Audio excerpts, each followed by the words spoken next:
नमस्कार। आतंक का आका पाकिस्तान अपनी हरकतों से बाज नहीं आ रहा, जिसके चलते वो आए दिन नई परेशानियों में फंसता जा रहा है, घिरता जा रहा है। पाकिस्तान ऐसे वक्त से गुजर रहा है जहां वो हर मोर्चे पर मात खा रहा है।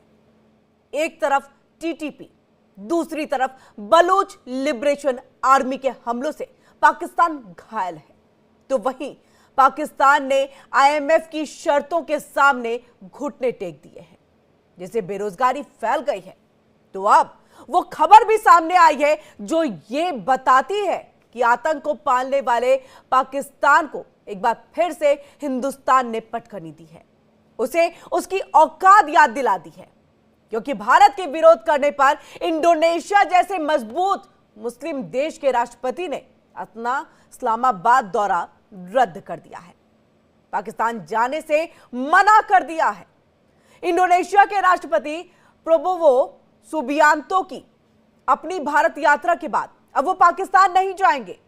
आपको बता दें कि राष्ट्रपति प्रबोवो सुबियांतो का भारत के गणतंत्र दिवस समारोह में मुख्य अतिथि के तौर पर शामिल होने के बाद इस्लामाबाद जाने का उनका कार्यक्रम था।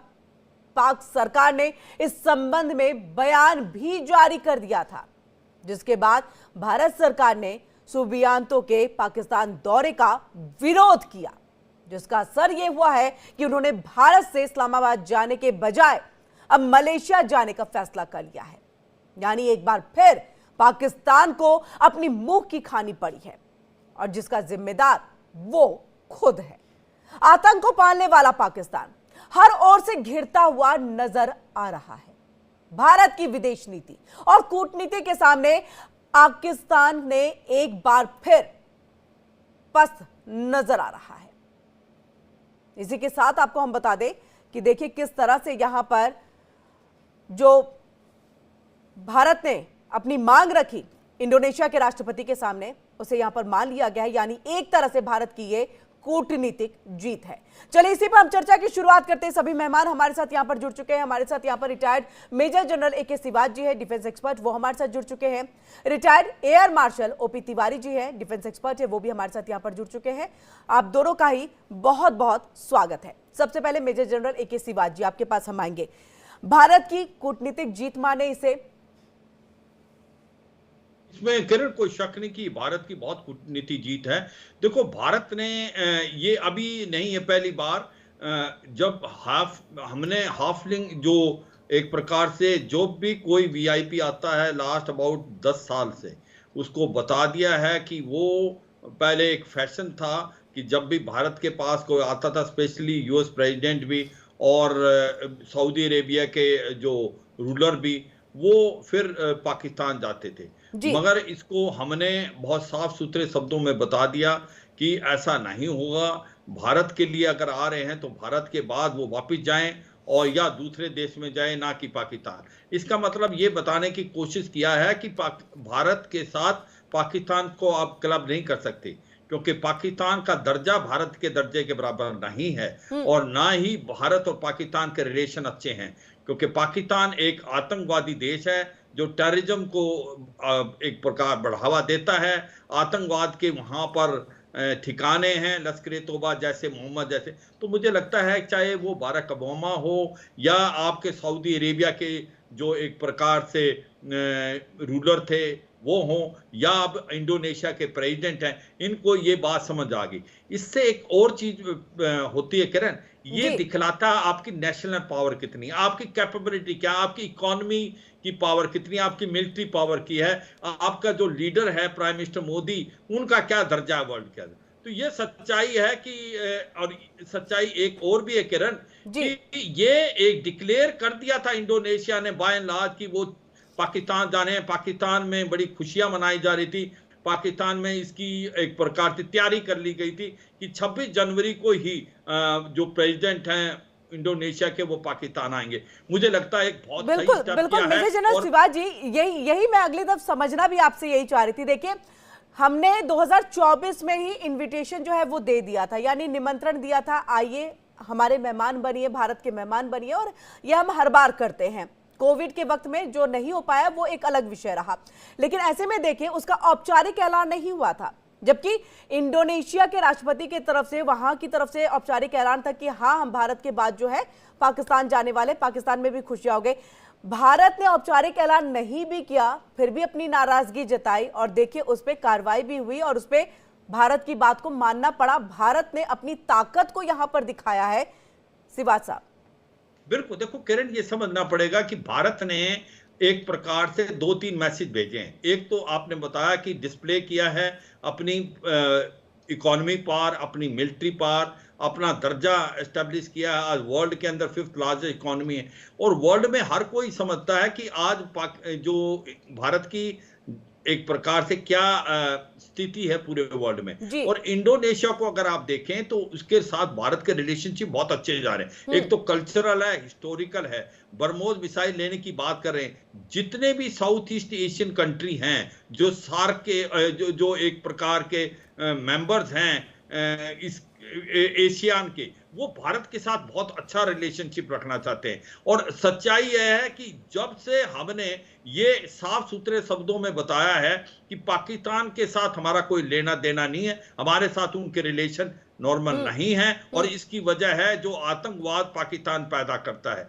और जो भी कोई वीआईपी आता है, लास्ट आप 7 से 8 साल देखें, वो कोई भी वीआईपी जो ये नहीं करता इसको कंबाइन करे, भारत में आए फिर पाकिस्तान में। अभी जो सऊदी के प्रिंस आए थे, जो मोहम्मद बिन सलमान, उनको भी भारत से वापस जाना पड़ा और वहां जाके फिर वो एक दिन के बाद वो पाकिस्तान में आए। तो ये सच्चाई है। एक मैसेज भारत ने बहुत स्ट्रॉन्ग मैसेज भेजा वर्ल्ड के अंदर और ये इसलिए ज्यादा माना जाता है क्योंकि आपकी स्थिति देखें और पाकिस्तान को देखें, पाकिस्तान के अंदर कोई जाना नहीं चाहता। पाकिस्तान एक भूखा देश है, इकोनॉमिकली बैंकक्रप्ट है।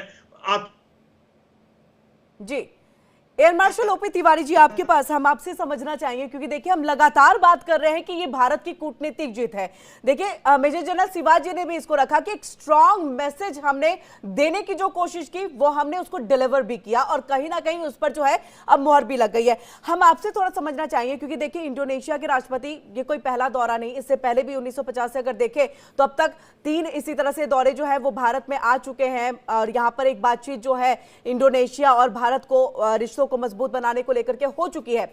ऐसे में इतना बड़ा मुस्लिम देश वहां पर इस तरह से अपनी मांग को रखना, वो भी पाकिस्तान के अगेंस्ट में चीजें रखना, जबकि कहीं ना कहीं कहते हैं कि मुस्लिम देश अपने दूसरे मुस्लिम देश के साथ भाई वाला रिश्ता निभाता है, लेकिन इन सब के बीच में भारत ने वो अपनी जगह बनाई है जहां पर पाकिस्तान को भी पीछे छोड़ दिया जाता है और इंडोनेशिया इतना ताकतवर होने के बाद भी यहां पर भारत की बात मानता है। ये किस तरह से देखें और हम अब किस लेवल पे हैं इंटरनेशनल प्लेटफॉर्म पर? सर, आपको अनम्यूट करना होगा। देखिए, मुस्लिम देश तो बहुत सारे हैं, लेकिन जो मुस्लिम जनरली जो 15-20% जो टेररिस्ट एक्टिविटी में इन्वॉल्व रहते हैं उनके साथ तो नहीं है सारे। इंडोनेशिया का जहां प्रश्न है, Indonesia maximum number of Muslims Indonesia में ही है, लेकिन इंडोनेशिया बार बार कहता है कि अपना हमारा कल्चर जो है और जो हमारा पुराना जो है रिश्ता जो भारत से ही है, तो भारत की संस्कृति नहीं भूलना चाहते हैं। अभी आप देखोगे कि गायत्री मंत्र का वो गाना भी पब्लिश करते हैं। तो इंडोनेशिया ने हमेशा ये लिंक भारत के पुराने जमाने से लिंक हमेशा रखा हुआ है और ये इंडिया में भी आते हैं, अपना एक रामायण दिखाने की टीम लेके आते हैं जब दिल्ली में प्रोग्राम होता है। तो इंडोनेशिया का कल्चर बहुत तगड़ा रहा है। नाउ मैं कमिंग टू द सीधे पॉइंट पे मैं आ रहा हूँ। देखिए, भारत एक उभरता हुआ देश है, भारत बहुत सारी चीजें बनाएगा। जैसे शिवाजी साहब बता रहे थे कि हमारे पास डिफेंस के इक्विपमेंट्स बनने शुरू हो गए हैं, अब हम एक्सपोर्ट भी करेंगे। लेकिन देखिए, भारत के इक्विपमेंट्स का एक फायदा है अवश्य, क्योंकि नाटो से या यूरोप के कई और कंट्री जो बनाती हैं वो बहुत महंगे होते हैं। अब भारत का जो है भले क्वालिटी भले 100% ना हो, लेकिन जहां तक रेट का सवाल है मस्ट बी क्वाइट सस्ता होगा। तो ये जो है अंडर डेवलपिंग कंट्रीज है, इंडोनेशिया है, ये सब इनके फेवर में जाएगा जब भी खरीदना चाहेंगे। अब जहां तक पाकिस्तान की बात सवाल है, देखिए एक मतलब एक ट्रस्ट डेफिसिट भी हो सकता है, क्योंकि अगर ये लोग किसी भी कोई भी देश, इंडोनेशिया ने तो बहुत अच्छा काम किया, अपने आप को पाकिस्तान से डिटैच किया, कोई भी देश जो पाकिस्तान जाना चाहेगा, मिलना जाना चाहेगा, जिस तरह का पाकिस्तान का इमेज बनाने में इंडियन पॉलिसी सक्सेसफुल रही है, और बाकी विश्व जो समझ गए हैं कि एक खाली टेररिस्ट ऑर्गेनाइजेशन को सपोर्ट करने वाला एक देश है, तो इसका एक मतलब डायरेक्टली यही जाता है कि जब भी कोई पाकिस्तान जाएगा, वो टेररिस्ट एक्टिविटी को मैं नकार तो नहीं रहा, भले सपोर्ट नहीं कर रहा, लेकिन टोटली नकार नहीं रहा, इसका मतलब एक टैसिट मतलब सपोर्ट, अंदर से थोड़ा सपोर्ट है। तो इस इमेज को क्लियर करने के लिए बाकी जितने भी देश हैं, थोड़ा बहुत उनको एक स्टेप आगे बढ़ना पड़ेगा। तो मैं सोचता हूं कि इंडोनेशिया का भी एक ये जो स्टेप है, पाकिस्तान ना जाना, ये देश को बाकी दुनिया के बाकी देशों को भी जो भविष्य में इंडिया आएंगे और पाकिस्तान से हमें मतलब रखना है कि नहीं रखना है, उनको बार बार सोचना पड़ेगा। इसमें जीत बिल्कुल सही है कि इंडियन डिप्लोमेसी की है। जी डिप्लोमेसी सर मैं थोड़ा सा समझना चाहूंगी। आपने कहा है कि देखिए एक ट्रस्ट, ये ट्रस्ट नहीं पाकिस्तान के साथ किसी भी देश का जो है उतना नहीं बन पा रहा है। ऐसे में आपने ये भी बात कही कि देखिए वहां टेररिस्ट एक्टिविटी बहुत ज्यादा है, तो ऐसे में हम पाकिस्तान को एक टेररिस्ट कंट्री क्यों नहीं घोषित कर देते हैं और बाइकआउट क्यों नहीं कर देते हैं? क्यों हम इन चीजों को लेके चल रहे हैं? ना हमारा ट्रस्ट है, ना हम व्यापार सही से कर पाते हैं। वहां से देखिए टेररिज्म जो है कहीं ना कहीं पूरे देश और दुनिया को जो है इफेक्ट डाल रहा है।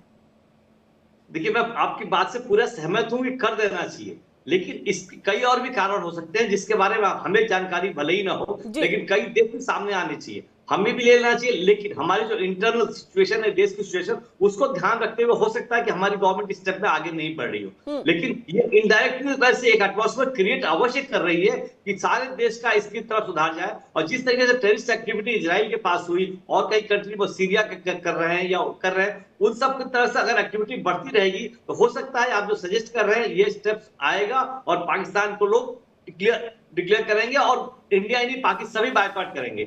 और जब पाकिस्तान ये अपनी समस्या से झूल रहा है, देखिए पाकिस्तान को अफगानिस्तान से प्रॉब्लम शुरू होगी, पाकिस्तान यहाँ अफगानिस्तान में भी प्रॉब्लम क्रिएट कर रहा था कि इंडिया की प्रॉब्लम करे, तो पाकिस्तान की जो मल्टीफेरियस एक्टिविटी है इंडिया में और बाकी जगह टेररिस्ट एक्टिविटी फैलाने में, वो कब तक सक्षम रहेगा ये कहना आगे तक नहीं चल सकता। इस एक्टिविटी से उसको खुद भी फेस करना पड़ रहा है। अफगानिस्तान बॉर्डर से जहां सोचता था कि अच्छे संबंध हो जाएंगे, वहां पर भी जो उनकी एक टीपीपी जो एक्टिविटी, जो पाकिस्तान की ऑर्गेनाइजेशन जो पाकिस्तान में अनरेस्ट फैलाने की कोशिश कर रही है, वो अफगानिस्तान इनडायरेक्टली सपोर्ट कर रहा है। तो पाकिस्तान का जो बॉर्डर पहले कहते थे खाली ईस्ट पे ही इंडिया से ही थोड़ा प्रॉब्लम है, लेकिन उनका वेस्ट बॉर्डर भी एक्टिव हो गया है। तो पाकिस्तान की जो एक्टिविटी है, पाकिस्तान की जो प्रो मतलब एंटी इंडिया या कहीं टेररिस्ट एक्टिविटी पैदा करके देश को नीचे दिखाने की ये कोशिश जो है, ये जो एटीट्यूड है, ये दूसरे देश समझ गए हैं और ये समझते हैं कि जो एक देश एक टेररिस्ट ऑर्गेनाइजेशन को सपोर्ट कर सकता है तो टेररिस्ट ऑर्गेनाइजेशन कहीं भी सपोर्ट कर सकता है। हमने देखा भी कैसे उसने अपने उसको ओसामा बिन लादेन को छिपा कर रखा था, अमेरिका को फॉलोइंग पता चला, उसको क्रिएट किया। तो पाकिस्तान के ऊपर किसी का भी विश्वास नहीं है, टोटल ट्रस्ट डेफिसिट है as far as terrorist activity या terrorist support and terrorist funding is concern. इसमें तो उनका जो है, इसमें भले थोड़ा समय लगे, लेकिन भारत की कूटनीति की जिस तरीके चल रही है, आई एम श्योर इस समय में सक्सेसफुल हो पाएंगे कि हम पाकिस्तान को इस एक्टिविटी से पूरे देश में। आज वो एक लाफिंग स्टॉक है, आज उसके ऊपर कोई सीरियस नहीं लेता। जो मुस्लिम देश की बात आए, आईओसी में जो 57 देश हैं वो भी आज इसको सीरियसली नहीं लेते, स्पेशली सऊदी अरेबिया, यूएई, क्योंकि पाकिस्तान के पास और कुछ नहीं पैसे लेता है। पाकिस्तान एक ही चीज एक्सपोर्ट करता है वर्ल्ड के अंदर, या तो वो टेररिज्म है या वो गधे हैं।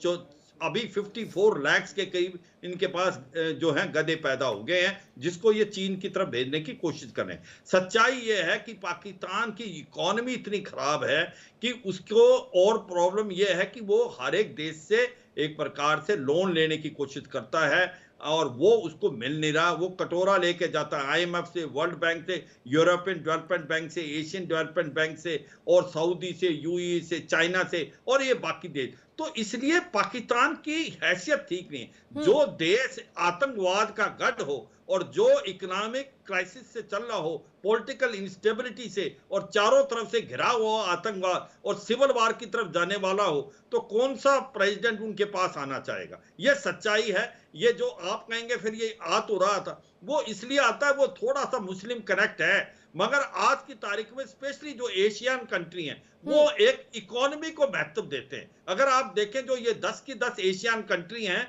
इनका जो प्रेफरेंस है वो ज्यादातर आपका इकोनॉमी की तरफ है, और भारत ने इसको समझा। और अब स्पेशली प्राइम मिनिस्टर मोदी के आने के बाद उसने जो लुक ईस्ट पॉलिसी थी उसको एक्ट ईस्ट पॉलिसी बनाया, और उसने ये कहा कि भारत जो है ये एक बहुत बड़ी मार्केट है, जो एशियन कंट्री, इसमें हम हथियार दे सकते हैं, हम व्यापार कर सकते हैं, और इसीलिए ये कार्रवाई हो रही है। अब ये हथियार जो है, ब्रह्मोस मिसाइल है, स्वाति रडार है, तेजस मार्क 1 की बात हो रही है, उसके बाद नाग मिसाइल की बात हो रही है, उसके बाद हम कह रहे हैं कि जॉइंट प्रोटेक्शन भी कर लेंगे।